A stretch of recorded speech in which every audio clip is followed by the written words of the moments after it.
नमस्कार, आप देख रहे हैं हल्ला बोल। आपके साथ मैं हूं अंजना ओम कश्यप। क्या अब हैदराबाद और भाग्यनगर का सीधा मुकाबला हैदराबाद में हम देखेंगे?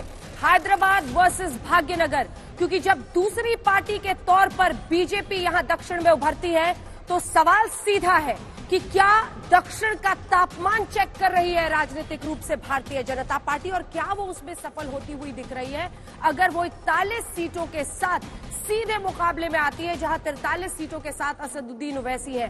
सवाल ये भी है कि टीआरएस को जो नुकसान हुआ है वो क्या संकेत दे रहा है? क्या हैदराबाद के साथ ही दक्षिण भारत में भारतीय जनता पार्टी ने कम से कम प्रवेश द्वार अपने लिए खटखट करके खोल लिया है? इसी पर हम चर्चा करेंगे अगले 1 घंटे में। फिलहाल आपको बता दें, रुझानों के मुताबिक और कई सीटों के नतीजे भी आ गए हैं।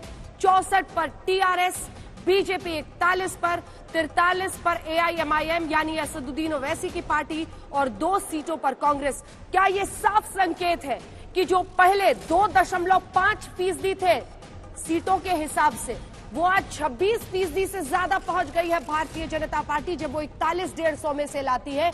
तो क्या इस परफॉर्मेंस, इस रिपोर्ट कार्ड के लिए बीजेपी पूरी तरह से उस ध्रुवीकरण की राजनीति को आगे ले जाती हुई कामयाब दिख रही है, जिसके जरिए वो दक्षिण भारत में भी तमाम दरवाजे अपने लिए खोलना चाहती है?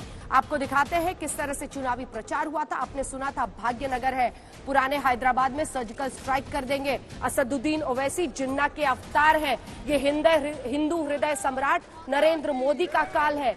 बीजेपी एक बड़ी ताकत के तौर पर उभर रही है, ये आप देख रहे हैं। 4 सीटें थी पिछली बार, 99 सीटें टीआरएस की, जो अब 64 पर पहुंचे हैं, और 44 वाली ओवैसी की पार्टी 43 तक पहुंच गई है। 2 पर अटकी हुई कांग्रेस। अब सवाल सीधा है कि क्षेत्रीय पार्टियों के साथ ही बीजेपी का मुकाबला तमाम राज्यों में दिखता है, और ये लड्डू का दौर जो आप देख रहे हैं बीजेपी के दफ्तर में, ये साफ संकेत है कि उन्हें लग रहा है कि इस बार हमने जमीन तैयार कर ली है। 10 नवंबर को दुबक्का लोकसभा उपचुनाव के नतीजे आए थे, और वहीं से बीजेपी को लगा कि इस क्षेत्र में जो हमारे 2 विधायक हैं, 4 सांसद हैं, वो एक संकेत है कि यहाँ पर हम अपनी जमीन बढ़ा सकते हैं। बीजेपी के सांसद से हमारे सहयोगी ने उनकी इस परफॉर्मेंस पर बात की है। पहले आपको वो सुना देते हैं, फिर चर्चा की शुरुआत करेंगे। हमारे साथ केसीआर, टीआरएस के मुखिया की बेटी, खुद जुड़ेंगी लाइव कुछ ही देर में। लेकिन उससे पहले बीजेपी नेता क्या सोच रहे हैं, सुनिए। बीजेपी ने जो परफॉर्मेंस हैदराबाद नगर निगम चुनाव में दिखाई है, आपकी उम्मीदें तो थी कहाँ मेयर बनाएंगे, कहाँ यहाँ पर बस 40-50 तक में सिमटती नजर आ रही, क्या होगा आखिर आगे? जी, हम 4 से 50 तक पहुंच रहे हैं। ये इलेक्शन जो है मार्च में आने वाला था, डर कर केसीआर ने प्रीपोन किया है। उसका नतीजा ये हुआ कि थोड़ा 31 सीट हम पीछे रह गए। कोई चिंता नहीं, हमारा टारगेट तो असेंबली 2023 है, पार्लियामेंट 2024 है। हम फिर भी बहुत ही संतुष्ट है, हैप्पी है। हम सेलिब्रेट करेंगे और यही स्पीड को हम आगे बढ़ाएंगे, और यहाँ पे तेलंगाना भी जीतेंगे। आप लड़ने आए थे टीआरएस के खिलाफ, लड़ाई आपने लड़ी ओवैसी के खिलाफ। एमआईएम ने अपनी लगभग सभी सीटें बचा ली, लेकिन किला गिर गया टीआरएस का। जी बिल्कुल, दैट इज व्हाट। एमआईएम से ज्यादा फर्क जीएचएम से ही पड़ेगा। तेलंगाना में एमआईएम से कुछ फर्क नहीं पड़ेगा। वो जो उनका गढ़ है ओल्ड सिटी, वह सीमित रहेगा, वो उसके बाहर तो आएंगे नहीं। हम टीआरएस को हराना चाहते थे, हम हराए टीआरएस को अच्छे से। अभी देखिए, बेटी हार गई केसीआर की। ये फैमिली रूल है, तो फैमिली के बारे में बात करना पड़ेगा। बेटी हार चुकी है, उनका जो नेफ्यू है हरीश राव दुब्बाक में हार चुका है।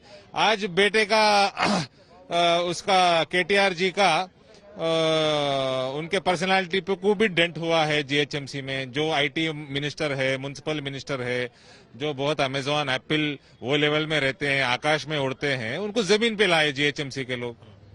बीजेपी खुश अपनी परफॉर्मेंस है? बिल्कुल खुश है, बहुत बढ़िया प्रदर्शन है ये, और इसको हम आगे लेके जाएंगे। हम बोल रहे हैं आपको, यहाँ पर बीजेपी गवर्नमेंट फॉर्म करेगी, और मैं नाम नहीं लेना चाहता, एक बड़े नेता भी जो बोले इस बार 30-35 क्रॉस किए जीएचएमसी में, जो डर के पहले केसीआर ने पहले इलेक्शन दे दिया और हमारे को सिर्फ 10 दिन दिए। एक सरप्राइज था ये, 10 दिन दिए, फिर भी हम 30-35 क्रॉस कर लिए। तो हम आगे के टाइम में यहाँ पे गवर्नमेंट बनाएंगे। अभी तो हम 45 के आगे है। और आपका परिचय उन खास मेहमानों से करा देते हैं जो हमारे साथ इस चर्चा में शामिल होंगे। डॉक्टर संबित पात्रा मोर्चा संभालेंगे भारतीय जनता पार्टी की तरफ से, हमारे साथ वारिस पठान AIMIM की तरफ से जुड़ गए हैं। आचार्य प्रमोद कृष्णम नेता कांग्रेस पार्टी के, संजय कुमार जी जाने माने सेफोलॉजिस्ट हमारे साथ है, संगीत रागी जी हमारे साथ है, खास मेहमान आशुतोष जी जो लगातार हमारे साथ बने हुए हैं। लेकिन आइए आपको सीधे लिए चलते हैं। कविता जी इस वक्त एक्सक्लूसिव हमारे साथ आज तक पर जुड़ रही हैं, जो न सिर्फ KCR की बेटी हैं बल्कि एक जो महिला चेहरा है TRS का वो भी है। कविता जी, मेरा पहला सवाल आपसे यही, 64 का ये आंकड़ा देखकर आप तो कंफ्यूज हो रही होंगी कि जीते हैं या हारे हैं। कविता जी आवाज आ रही है?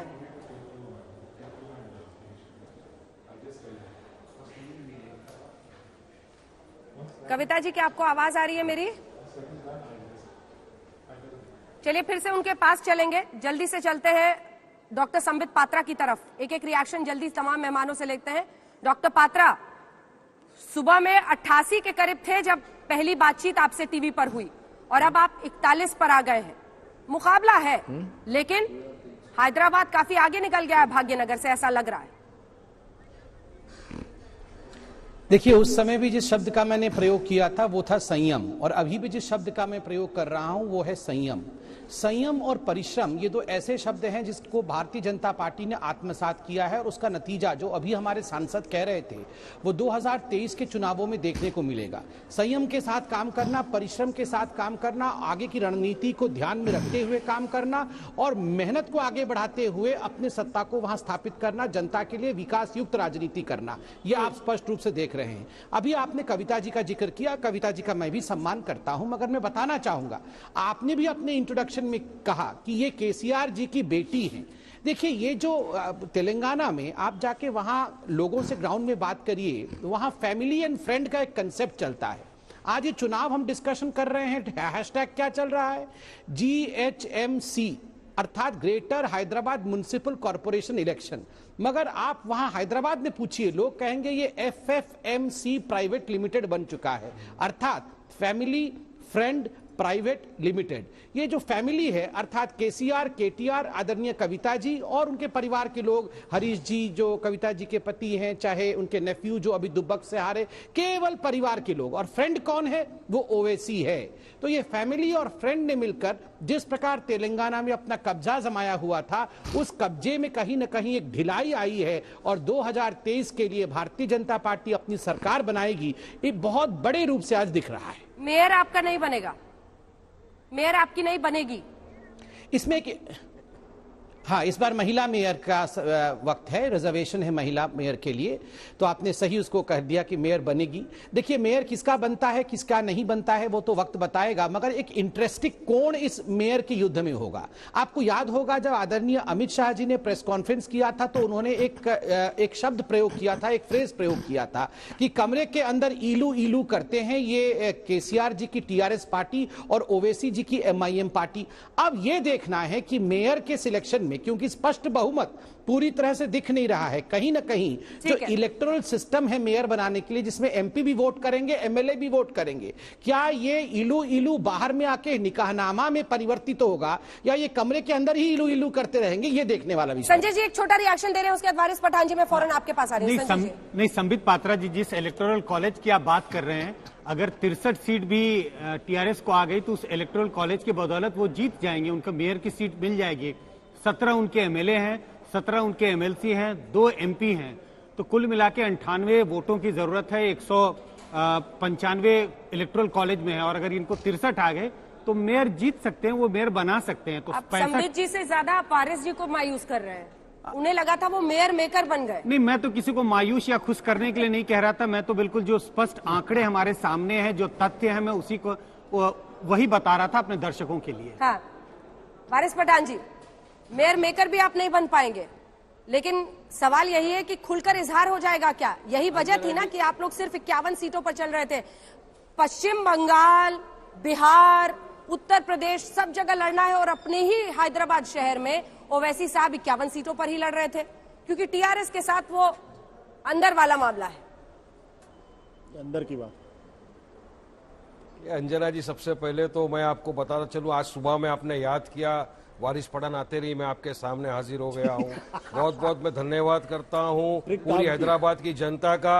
मैं शुक्रिया अदा करता हूं उन लोगों का जिन्होंने हमारी पार्टी पे विश्वास किया, भरोसा किया और चुनाव के नतीजे आप देख रहे हैं कहां से कहां पहुंच गए। सुबह में तो आपका चैनल बड़ा पीछे दिखा रहा था अंजना जी, मगर अभी तो 43 पे है और यकीन मानिए 45 प्लस अभी चले जाएंगे थोड़ी देर के अंदर। अब सवाल रहा दूसरा जो भी संबित पात्रा जी बड़ी बात कर रहे थे कि बीजेपी पर तो पहला ऐसा चुनाव होगा अंजना जी देश का, उनका गणपति बप्पा मोरया हो गया। बीजेपी पे आ रहा हूं मैं अंजना जी, रुकिए।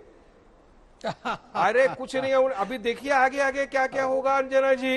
अभी आपने देखा कि ये पहला ऐसा म्युनिसिपल चुनाव था देश का जिसमें सारे बीजेपी के वरिष्ठ नेता आ गए, यहां तक के होम मिनिस्टर वहां पहुंच गए, इनके प्रेसिडेंट पहुंच गए और सबने जाकर टारगेट किस पे किया? असद ओवैसी पे। बोले आएंगे असद ओवैसी का गढ़ हिला देंगे, मगर उनके गढ़ को तो आज भी नहीं लगी, इनका खुद का गढ़ हिल गया। आज ये आए थे मेयर बनाने के लिए, मगर रुझानों के हिसाब से तो मेयर कहीं बनता हुआ मुझे दिख नहीं रहा। लेडी है तो लेडी मेयर तो कहीं दिख नहीं रही है। मगर ये जो चुनाव की जीत है, ये एमआईएम की जीत है। मैं बताता चलूं, पिछले बार हम 44 पर जीते, इस बार हमने 51 पे कैंडिडेट खड़े किए। आप परसेंटेज देखिए अंजना जी, अगर आज 43 है 45 होता है तो कितनी सारी सीटों पे हम लोग आगे हैं। जबकि भाजपा लड़ी चुनाव किस मुद्दे पे? हम भाग्यनगर कर देंगे।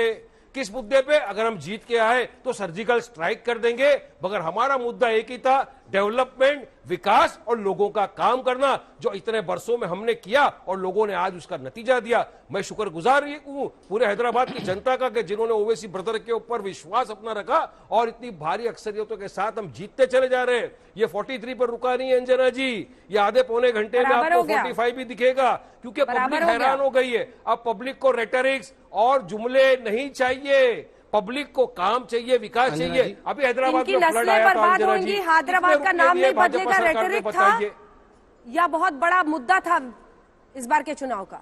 यही तो, इनकी नस्लें बर्बाद हो जाएंगी, हैदराबाद का नाम नहीं बदल पाएंगे, ये क्या था? रेटरिक? वैसे साहब ने बोला क्या था कि अगर हम जीत के आएंगे तो सर्जिकल स्ट्राइक कर देंगे।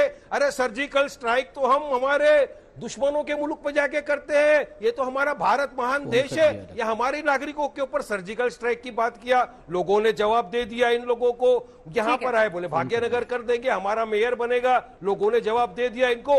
लोगों को विकास चाहिए अंजना जी, लोग चाहते हैं कि आज मैं संबित पात्रा से एक सवाल करना चाहता हूं। मुझे बताइए, पूरे देश में एक वाहिद कोई एमएलए जिसने अपने ही स्टेट में 14 स्कूलें बनाई हो? बताइए मुझे कोई वाहिद एक एमएलए जिसने अपने स्टेट में 5 हॉस्पिटल बनाए हो, और हाई लेवल वाले हॉस्पिटल जिसमें इलाज गरीबों का मुफ्त होता है। और सिर्फ मुसलमानों के लिए नहीं, हर कौम के लोग वहां आते हैं, फैसिलिटी उठाते हैं। तो ये लोग देखते हैं संबित पात्रा जी, लोग सिर्फ बयानबाजी और भाषा पे नहीं जाते, काम, विकास, विश्वास, इसकी जीत है ये।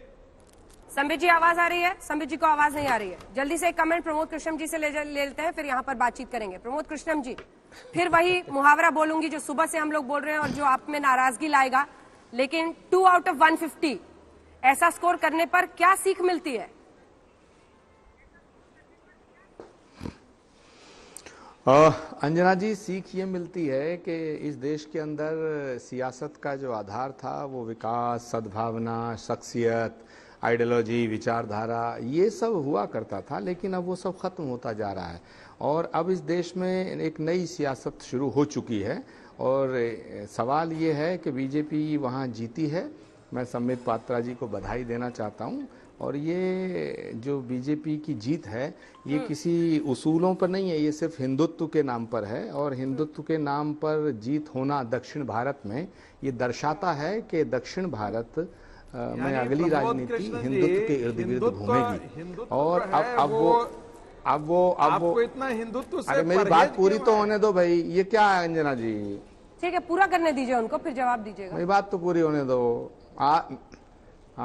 हाँ, बीच में फ्लो जो है गड़बड़ा जाता है। संगीत रागी जी, मैं तो आप ही की बात कर रहा हूँ, आपको खुशी होनी चाहिए। इस देश में अंजना जी, ये बहुत ही बड़ा एक चेंज है कि अब जो हिंदुओं को गाली देगा वो भी जीतेगा और जो मुसलमानों को गाली देगा वो भी जीतेगा। और जो बीच के लोग हैं वो नीति, नियम निर्धारण, सेकुलरिज्म इसको लिए घूमते रहेंगे, इनका कोई विचारों का सुनने वाला नहीं होगा। और ठीक ये है। जो आपने ये बड़ी तेलंगाना दिलचस्प जब बात बना कही है। था, अगर बीच के लोग। Let me finish 10 second, Congress 10 party second की आइडियोलॉजी, कांग्रेस पार्टी की मेहनत, कौन कौन से नेता गए चुनावों में, कहां पर आपने क्या संदेश दिया, क्या समझाया लोगों देखिए, को, आंध्रा- अपने प्रचार पर भी तो जरा ध्यान देखिए, दीजिएगा ना। आप बताइए ना अंजना प्रमोद जी, कृष्ण अंजना जी, कितनी ताकत, और जब ऐसे अंजना जी, नतीजे आने प्रचार- लगे उसके बाद से अंजना कोई जी, बातचीत प्रचार करने को तो- तैयार नहीं। अंजना जी, प्रचार तो बिहार में बहुत तगड़ा किया था, वहां भी नहीं जीत पाए। तो मैं ये कह रहा हूं कि तेलंगाना बनाया किसने था? कांग्रेस ने बनाया। आंध्र प्रदेश को इतनी बड़ी लड़ाई लड़ी यही गई तो थी बात तेलंगाना है, मूवमेंट की, तेलंगाना तो बनाने तेलंगाना वाले। वालों को तो कांग्रेस का समर्थन करना चाहिए था, लेकिन कांग्रेस का समर्थन नहीं किया। आंध्र प्रदेश ने वोट इसलिए नहीं किया कि आंध्र प्रदेश को डिवाइड कर दिया, और तेलंगाना वालों ने वोट क्यों नहीं किया ये भगवान जाने, लेकिन रिजल्ट तो साफ है। जनता का जो आप भी मैंडेट है भगवान वो को तो सिर ला आंखों रहे पर रखना पड़ेगा। तो मुझे ऐसा लगता है कि अब इस देश की राजनीति में ये अध्याय शुरू हो चुका है। अब ये अध्याय शुरू हो गया और उत्तर भारत से दक्षिण भारत में ये प्रवेश कर चुका है। तो वारिस पठान साहब को बधाई और संबित पात्रा जी को बधाई। जल्दी से संबित जी, आप हाथ उठा रहे थे बोलने के लिए। लगता अंजना जी, दो चीजें। अंजना जी, विद ऑल ड्यू रेस्पेक्ट, आज बहुत बड़ी हिम्मत, तो बधाई देता हूं पहले आचार्य प्रमोद कृष्णन को कि जहां कांग्रेस के प्रवक्ता नहीं आए वहां आचार्य जी कम से कम मोर्चा संभालने तो आए, ये कोई कम बात नहीं है। और देखिए, उन्होंने कहा कि हम तो वो बीच वाले हैं, हमारा क्या होगा, एक तरफ तो बीजेपी है, दूसरी तरफ तो ये हैं, हम तो बीच वाले हैं। देखिए, मैं हमेशा कहता हूं, जो ना मंदिर दौड़ पाए, जो ना मस्जिद दौड़ पाए, वो बीच ही सरयू नदी में ही खत्म होगा। क्यों? आप तो दत्तात्रेय गोत्र के महान हिंदू हैं, आप तो शिव भक्त हैं, आप तो कोर्ट के ऊपर जनेऊधारी हैं। कहां चला गया वो सब? तुरंत कोर्ट के ऊपर जनेऊ पहन के आपको मैदान में उतरना था, मगर मैदान में भी नहीं उतरे आप। देखिए, अभी एक बहुत बड़ी बात कही आचार्य जी ने। आचार्य जी ने कहा तेलंगाना में हमें वोट क्यों नहीं मिला ये अब भगवान जाने। मगर देखिए, 2014 से हम इंट्रोस्पेक्ट करेंगे, उसके बाद 4 लोग छोड़ के चले गए क्योंकि इंट्रोस्पेक्ट नहीं हुआ। फिर 2019 में हम इंट्रोस्पेक्ट करेंगे, फिर 4 लोग छोड़ के चले गए, इंट्रोस्पेक्शन नहीं हुआ। उसके बाद ये G23, कोई गैंग 23 है, उन्होंने चिट्ठी लिखा हमारे को अध्यक्ष दो, फिर उनके ऊपर नकेल कसा गया। अब भगवान के ऊपर छोड़ दिया गया है कि भगवान जो आप करेंगे वही सही है। तो फिर हम लोग को गाली क्यों दे रहे हैं? आपको भगवान हरा रहे हैं तो ये भारतीय जनता पार्टी के ऊपर ठीकरा क्यों फोड़ रहे हैं? अब भगवान के दरबार में ही जाइए, मंदिर में जाके भगवान को बोलिए, हमें गाली मत दीजिए। ठीक है, चर्चा आगे लिए चलेंगे, आप दोनों से भी रिएक्शन लेंगे। इस वक्त हमारे साथ सीधा एक्सक्लूसिव बातचीत के लिए जुड़ रही हैं कविता जी। कविता जी, पहला सवाल आपसे यही, 62-150 में से, मतलब बहुमत का आंकड़ा आप लोग नहीं छू पा रहे हैं, जीत या हार समझ में आ रहा है? बिल्कुल जीत रही है, टीआरएस अपने ओन पे जीत रही है, मेयर भी बना रही है, इसमें कोई डाउट तो है ही नहीं। We are still the single largest party. सवाल ये उठा कि क्या विकास बनाम ध्रुवीकरण की राजनीति, इस बार जो इश्यूज डोमिनेट कर रहे थे वो ये था कि हैदराबाद का नाम बदलकर भाग्यनगर कर देंगे, दूसरी तरफ इशू उठा कि सर्जिकल स्ट्राइक पुराने हैदराबाद में कर देंगे, और उधर से असदुद्दीन ओवैसी कह रहे थे नस्लें बर्बाद हो जाएंगी लेकिन नहीं होगा। ऐसे में आपकी जो ये गिरावट है सीटों की, क्या आप लोग भी शिकार नहीं हो गए उस पोलराइजेशन वाली पॉलिटिक्स का? क्योंकि बीजेपी 4 से 43 पर पहुंचती दिख रही है कविता जी। देखिए अंजना जी, हम तो सीधे लोग हैं, हम हार्डवर्क करते हैं, सादगी से काम चलाते हैं, डिवाइसिव पॉलिटिक्स करते नहीं है। लेकिन बीजेपी का एमआईएम का जो तूतू मैमय है, इसके वजह से हैदराबाद में एक ऐसा माहौल बना है कि हमें क्या करना चाहिए क्या नहीं करना चाहिए, लोगों को एक कन्फ्यूजन सा हो गया है। और ये बीजेपी का आदत है ही है कि जब इश्यूज के बारे में बात नहीं कर सकते हैं तो कन्फ्यूज करके छोड़ने के प्रयास करते हैं लोगों को। हम तो इश्यूज के बारे में ही बोले हैं, हम प्रोग्रेस के बारे में ही बोले, आगे चल के भी ऐसे ही बोलेंगे। और प्रोग्रेस के बारे में बोल के, डेवलपमेंट को दिखा के आज हम सिंगल लार्जेस्ट पार्टी है। ये जो तूतू मैमे वाली पॉलिटिक्स जो है ये ज्यादा दिन चलने वाली नहीं है। हैदराबाद से ही उनका रोक शुरू हुआ है। आपको नंबर लग रहा है ज्यादा बीजेपी का, लेकिन बीजेपी का दावा क्या था कि हम मेयर बनेंगे, लेकिन मेयर नहीं बन पाए, सिंगल लार्जेस्ट पार्टी नहीं बन पाए, क्योंकि वो 4 पे थे, उनका 40 तो अभी 1000% ग्रोथ दिख रहा है, लेकिन हम 100 पे थे, तो हमारा सिचुएशन अलग है। तो ये नंबर्स नहीं, हमें सिचुएशन देखनी चाहिए। अगर हैदराबाद पूरा कैरी होता इनके रेटोरिक स्पीचेस में तो मेयर उनका बनता। आज अंजना जी मैं आपके जरिए लोगों से यही कहना चाहती हूँ कि किसी भी इलेक्शन होता है, किसी भी स्टेट में इलेक्शन होता है, बीजेपी का मेन प्लैंक क्या होता है? डेवलपमेंट नहीं होता है। मेन प्लैंक सिर्फ और सिर्फ ये पोलराइजेशन वाली बातें होती है। बिहार में इलेक्शन हुआ तो वहाँ पे बोलते हैं कि 300 घुसपैठिया है, हैदराबाद में इलेक्शन हुआ बोलते हैं यहाँ पे रोहिंग्या है। तो मैं आपसे आज सीधा पूछना चाहती हूँ, लोगों को समझने की बात है, अगर बिहार में 300 लोग घुस के आए तो रेस्पॉन्सिबिलिटी किसकी है? सेंट्रल गवर्नमेंट की है ना। हैदराबाद में रोहिंग्या है तो रेस्पॉन्सिबिलिटी किसकी है? सेंट्रल गवर्नमेंट की है। तो वो अपने फेल्यूर्स को छुपाने के लिए डाइवर्शन पॉलिटिक्स करते हैं, लेकिन हैदराबाद की जनता ने उनको रोक के दिखाया है आज। और कल को जब तेलंगाना में ये जो बड़े बड़े एम्बिशन के साथ तेलंगाना में आ रहे हैं कि यहाँ सरकार बनाना है, ये तो नामुमकिन है। क्योंकि देखिए आज हम हैदराबाद एक इकोनॉमिक इंजन है तेलंगाना का, यहाँ वेल्थ क्रिएट करके हम पूरे तेलंगाना में बांटते हैं। आज जो हमारा किसान का स्कीम है, जो पर एकड़ हम 10,000 रुपीज पर एवरी क्रॉप देते हैं किसान को, उसका नकल मार के सेंट्रल गवर्नमेंट ने एक स्कीम बनाया 6,000 रुपीज जो फार्मर्स को देते हैं, लेकिन उसका पायनियर तेलंगाना है। और आज हमारे पास इतना अच्छा स्कीम है फार्मर्स के लिए, जो फार्मर का इंश्योरेंस होता है, किसी भी वजह से फार्मर मर जाता है, उनके घर में immediately within 1 week 5 lakh रुपया पहुंचता है। क्या इस तरीके का ट्रीटमेंट होता है कहीं पे बीजेपी रूल्ड स्टेट्स में? आज दिल्ली में किस तरीके का ट्रीटमेंट हो रहा है फार्मर के साथ? तो ये सारी भी सोचने वाली बातें हैं। और वेलफेयर जब लेके चलते हैं तेलंगाना में, आज पेंशन हमारे स्टेट में 2,000 रुपया देते हैं और डेस्टिट्यूट सिंगल वुमेन को और अपाहिज लोगों को 3,000 देते हैं। Uttar Pradesh BJP rule state है मैडम, वहां पे 500 रुपीज देते हैं।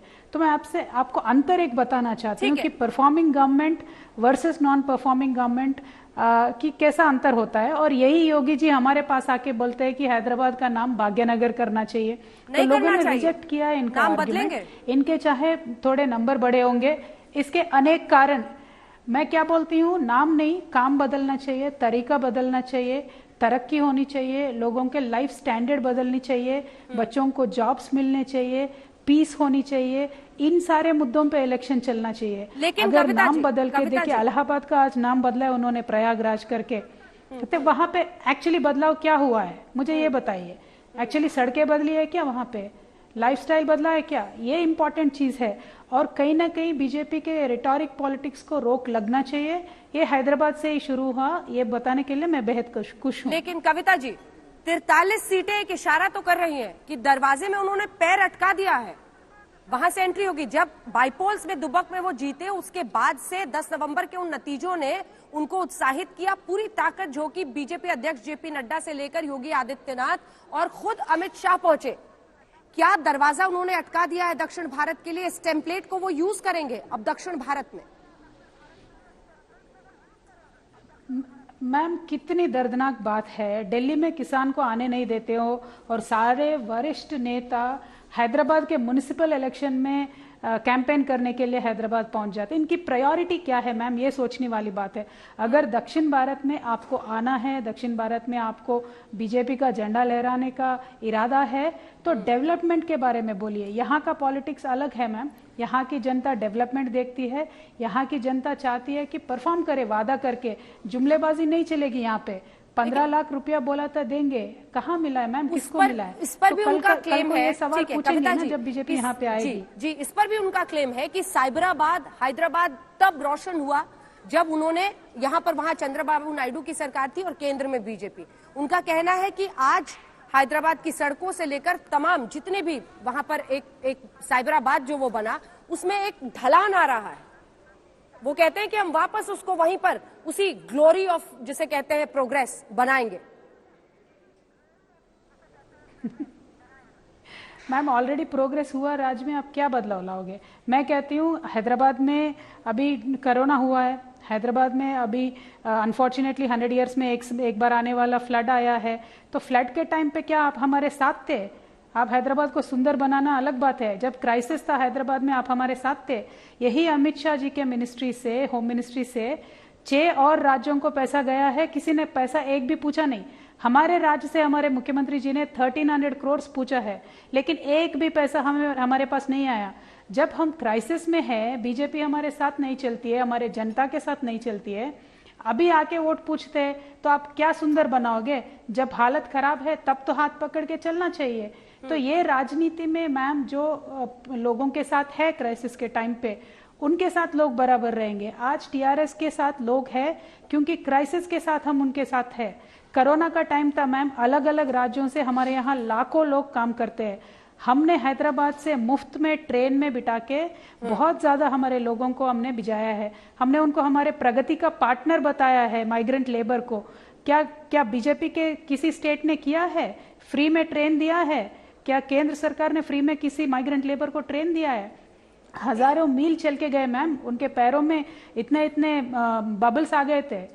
तो ये सारी सोचने की बात है मैम। ह्यूमैनिटी का भी कोई एंगल होता है, हमेशा पोलराइजेशन से काम नहीं चलती है। ठीक है, आपकी स्ट्रैटेजी इन चुनावों के लिए मैं समझना चाहती हूँ। 10 नवंबर के बाइपोल की हार के बाद क्या आपने स्ट्रैटेजी बदली? आपने ये सोचा कि बीजेपी के साथ अब सीधा मुकाबला करना होगा ना, क्योंकि म्युनिसिपल चुनाव में उन्होंने अपने शीर्षस्थ नेताओं को जमीन पर उतार दिया।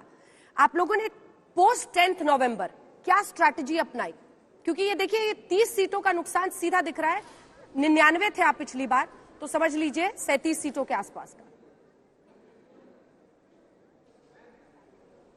मैम इसका बहुत ज्यादा रीजंस है। एक तो by default BJP has become the opponent, but you should remember कि second largest party still is MIM, not BJP in Hyderabad today. When you look at the numbers, पहले TRS है, नेक्स्ट MIM है, next BJP है।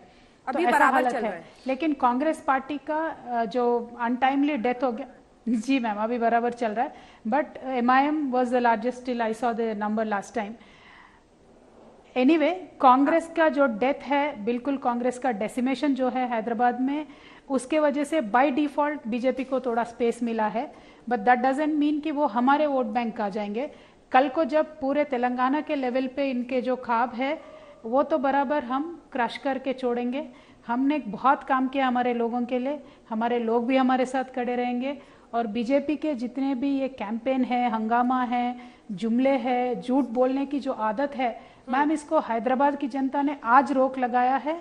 कल के दिन पूरी तेलंगाना की जनता इन पे रोक लगाएगी। आप तो केसीआर की बेटी है, इसलिए बहुत करीब से देखती होंगी। हैदराबाद में भी ये बात होती है कि बड़ी कोजी रिलेशनशिप है उनकी ओवैसी साहब के साथ। और अमित शाह ने तो वहां जाकर सीधा कहा कि इलू इलू चलता है इनका।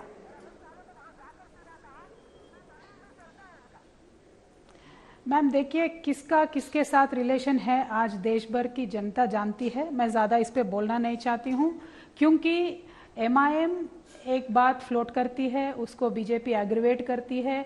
ये दोनों तू मैं करते हैं, दोनों सीट जीतने का प्रयास करते हैं। वो हैदराबाद के इलेक्शन में भी साफ दिख रहा था। एक ही पार्टी रिस्पॉन्सिबिलिटी के साथ बात किया TRS ने हैदराबाद में, और जनता TRS के साथ आज है। तो आप ये बात समझ के चलिए मैम, ये जितना भी तू मैं कर ले, जितना भी आपस में एक दूसरे के साथ अंडरस्टैंडिंग से चले, ऊपर ब्लेम TRS को करे, ये सब तो जनता ने देखा है। इसीलिए जनता ने TRS के साथ दिया है। तो आप रिजल्ट देख लीजिए, कोई किसी पे आरोप लगाने से तो कुछ नहीं होगा ना।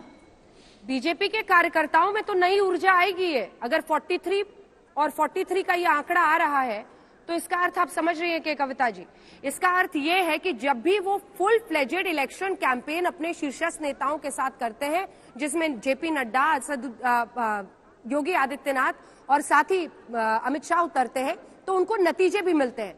4 to 43 बड़ा लीप है। मैम मैं क्या बोल रही हूँ, 4 to 43 अच्छा लीप है। बीजेपी कार्यकर्ता को ऊर्जा मिल सकती है, लेकिन ये ऊर्जा यहीं तक रहेगा। आगे चल के जो तेलंगाना में इलेक्शन होने वाला है, या हैदराबाद में भी इनको सीट बराबर मिले हैं, लेकिन इनका जो अल्टीमेट गोल था वो हमने नहीं होने दिया। तो आगे चल के भी इनका अल्टीमेट गोल क्या है? तेलंगाना में बीजेपी को गवर्नमेंट में आना है। 2023 पर नजर है इनकी, क्योंकि हमारे कार्यकर्ता कोई कम नहीं है। कविता जी, 2023 पर इनकी नजर है, और भाग्य लक्ष्मी मंदिर से लेकर भाग्य नगर बनाने तक नजर बहुत फोकस्ड है। मैम मैं बोलती हूँ ये 2 साल है। मैं आज आपके सामने बीजेपी से ये डिमांड करती हूँ कि ये 2 सालों में आप हैदराबाद के लिए क्या करेंगे, तेलंगाना के लिए क्या करेंगे, वो करके दिखाइए, तो मुकाबला अच्छा होगा ना। आप आओगे, पोलराइजेशन के बातें करोगे, हम डेवलपमेंट के बातें करेंगे, वो बराबर का मुकाबला कहाँ से हुआ?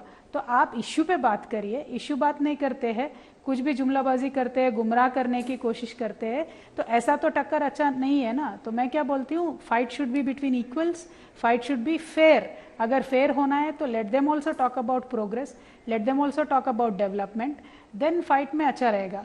लेकिन आज टीआरएस कार्यकर्ता जो हैदराबाद के मेयर के सीट पे टीआरएस बैठी है, हम में भी ऊर्जा कोई कम नहीं है। हम तो अच्छा मुकाबला देंगे, अच्छे से लड़ेंगे और 2023 में वापस टीआरएस पार्टी ही तेलंगाना में गवर्नमेंट में आएगी। ठीक है, एक आखिरी सवाल, अभी तक के अंक गणित के हिसाब से जो पूरा इलेक्टोरल रोल है उसमें आपको शायद किसी दूसरी पार्टी की जरूरत ना पड़े मेयर की कुर्सी के लिए, लेकिन बीजेपी बार बार यह आरोप लगाती है कि जो क्षेत्रीय पार्टियां हैं वो विरासत की पॉलिटिक्स लड़ती हैं और इसमें वो आप पर भी हमला करते हैं। इस पर आपका क्या जवाब होगा? क्योंकि केसीआर देखिए पुरोधा थे पूरे तेलंगाना मूवमेंट के, राज्य अलग बना, उनकी पॉलिटिक्स चली और अब आप पार्टी की तरफ से फील्ड की जा रही है। तो ये जो विरासत वाली पॉलिटिक्स पर बीजेपी हमला करती है, इस पर आपका क्या जवाब होगा? कविता जी। जो अब तक मैंने कहा वही बीजेपी करती है ना मैम, इश्यू पे बात नहीं करती है, केसीआर साहब के परफॉर्मेंस पे बात नहीं करती है, विरासत वाले पॉलिटिक्स पे बात करती है। अगर विरासत वाले पॉलिटिक्स की ही बात करना है तो अलग अलग राज्यों में आज क्या हो रहा है वो देखिए। मध्य प्रदेश की क्या हालत है, सिंधिया जी को आपने लिया है, उनका पूरा फैमिली ऑलरेडी बीजेपी में है। ऐसा नहीं है कि बीजेपी में फैमिली पॉलिटिक्स नहीं है, राजनाथ सिंह जी के बेटे नहीं है क्या?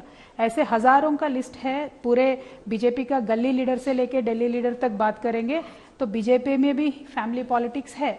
इंडिया में हर पार्टी में फैमिली पॉलिटिक्स है, ये पुराना मुद्दा है, इसका कोई रिलेवेंस नहीं है पॉलिटिक्स में। पॉलिटिक्स में जो परफॉर्म करता है वो रहता है, जो परफॉर्म नहीं करता है वो जाता है। टीआरएस पार्टी आज परफॉर्म कर रही है तो है, रहेगी। आगे चल के बीजेपी जो बोलना चाहेगी वो परफॉर्मेंस बेस्ड, डेवलपमेंट बेस्ड बोलेंगे तो वो आगे बढ़ पाएंगे, नहीं तो नहीं बढ़ पाएंगे। अल्टीमेटली मैम क्लोजिंग में मैं इतना ही कहना चाहती हूँ कि आज तक तेलंगाना एक नया राज्य है, तेलंगाना राज्य फॉर्म होके 6 साल हो गए हैं। इन 6 सालों में हमने जो 60 इयर्स में डेवलपमेंट नहीं हुआ, हमने ये 6 साल में करके दिखाया। ये मैं नहीं बोलती हूँ, एफसीआई बोलती है, क्योंकि पहले हम नंबर 20 या 21 में थे अनाज के प्रोडक्शन में। Today we are number 2 after Punjab because we have taken up serious reforms in farm sector. So we have done some true development here. But BJP अगर एक भी आंकड़ा ऐसा बताना चाहती है तो उनके पास कुछ नहीं है आज देश में बताने के लिए। तो कल को ये तेलंगाना में भी आएंगे तो मुकाबला हमारा जुमले से नहीं फैक्ट से करना होगा। उस टाइम पे उनके पास कुछ नहीं होगा। तो इसीलिए मैं कॉन्फिडेंटली बोलती हूँ, विश्वास के साथ बोलती हूँ, जैसे आज हमने हैदराबाद जीता है कल तेलंगाना को भी जीतेंगे, इसमें कोई शक नहीं है। बहुत बहुत धन्यवाद आपका के कविता, टीआरएस की नेता, हमारे साथ जुड़ने के लिए। बहुत धन्यवाद आपका हमारे साथ आज तक पर बातचीत करने के लिए। आशुतोष जी, जल्दी से आपके साथ शुरुआत करते हुए, जीत है या हार है? ये मेयर तो बन जाएगी लेकिन ये लगभग 37 सीटों की गिरावट है। नहीं, मुझे लगता है कि टीआरएस को अगर अभी ये बात समझ में नहीं आ रही है तो ये बड़ी तकलीफ की बात उनको आने वाले समय में होने वाली थी। 99 सीटें थी और आज अगर 62 पे अटके हुए हैं और 150 में अगर आप बहुमत का आंकड़ा भी छू पा रहे हैं तो निश्चित तौर पर ये बड़ी भारी उनको दिक्कत होगी। और बीजेपी की जीत स्पेक्टिकुलर है, मैं कहूंगा, भले ही 43 सीट है, भले ही हंग है, लेकिन स्पेक्टिकुलर जीत है कि 4 से लेकर 39 सीटों का फायदा बीजेपी को होता है, 37 सीटों का नुकसान टीआरएस को होता है। इसका मतलब यह है कि जो वोटर कभी टीआरएस को वोट देता था वो सीधे स्वाप होकर बीजेपी को जा रहा। अगर ये ट्रेंड कंटिन्यू रहता है तो असेंबली में क्या होगा आप समझ सकती हैं। 2023 पर निशाना है क्योंकि मेयर तो बन नहीं पाए। डॉक्टर पात्रा, जल्दी से फिर आगे साहब। नहीं, देखिए बिल्कुल 2023 पे निशाना है और देखिए मेहनत करना ये हमारे हाथ में है, संयम के साथ आगे बढ़ना ये हमारे हाथ में है। आप सोचिए आज हमारा कैडर, तेलंगाना में हमारे कैडर के पास कितनी ऊर्जा आई होगी। हमारे पार्टी के नेतृत्व को देखिए, जगत प्रकाश नड्डा जी जाते हैं एक कैडर के अंदर ऊर्जा भर के आते हैं, भूपेंद्र यादव जी जाते हैं वो ऊर्जा भर के आते हैं, अमित शाह जी कंक्लूडिंग डे में जाते हैं वो एक उमंग भर के आते हैं। आज उसी ऊर्जा और उमंग के साथ हमारा कैडर काम करेगा। आप बताइए डायनास्टी को आखिर कब तक ढोते हुए आप आगे बढ़ेंगे? करेंगे। आप बताइए ये कांग्रेस पार्टी क्या दे रही है अपने कैडर को? मैं बता रहा हूं 2.5% वोट शेयर था पिछले ग्रेटर हैदराबाद म्युनिसिपल कॉर्पोरेशन के इलेक्शन में, वो बढ़ के आज 10 गुना 26 से 27% हमारा वोट शेयर बढ़ रहा है। आप सोच के देखिए, जिस बंगाल में हमें 14% मिलता था, उस बंगाल में हमें अब लगभग 30-40% वोट मिलता है। उसी तेलंगाना में देखिए, आज आप देख सकते हैं पूरे हिंदुस्तान में 12 स्टेट के अंदर बाइपोल होता है। कई स्टेट्स में हम थे नहीं, वहां हम आते हैं, कई स्टेट में हम थे, वहां हम अपने परफॉर्मेंस को रिपीट करते हैं। ये जो परफॉर्मेंस अपनी है, कहीं ना कहीं ये दिखाता है कि नरेंद्र मोदी जी के विकासवाद को देश पसंद करता है। और अभी मैं आदरणीय कविता जी को सुन रहा था, और कविता जी का बार बार कहना कि हम पोलराइजेशन के आधार पर लड़ रहे हैं। अंजना जी, जनता मूर्ख नहीं है। जब तक जनता के हाथ में टेंजिबल बेनिफिट नहीं आता है, वो केवल भाषण सुन के या रेटोरिक्स के आधार पर वोट नहीं करती है। वो गैस सिलेंडर के आधार पर, वो पक्के घर के आधार पर वोट करती है। और अंत में बताऊं आपको, जब फ्लड हुआ था इसी ग्रेटर हैदराबाद में, 30% ग्रेटर हैदराबाद डूब गया था। दो बहुत महत्वपूर्ण विषय बने थे। 10,000 रुपए बांटेंगे, ये केसीआर जी ने कहा था। 10,000 रुपए इन्होंने अपने कार्यकर्ताओं को बांट दिया। 10,000 रुपए अफेक्टेड लोगों में नहीं बांटा।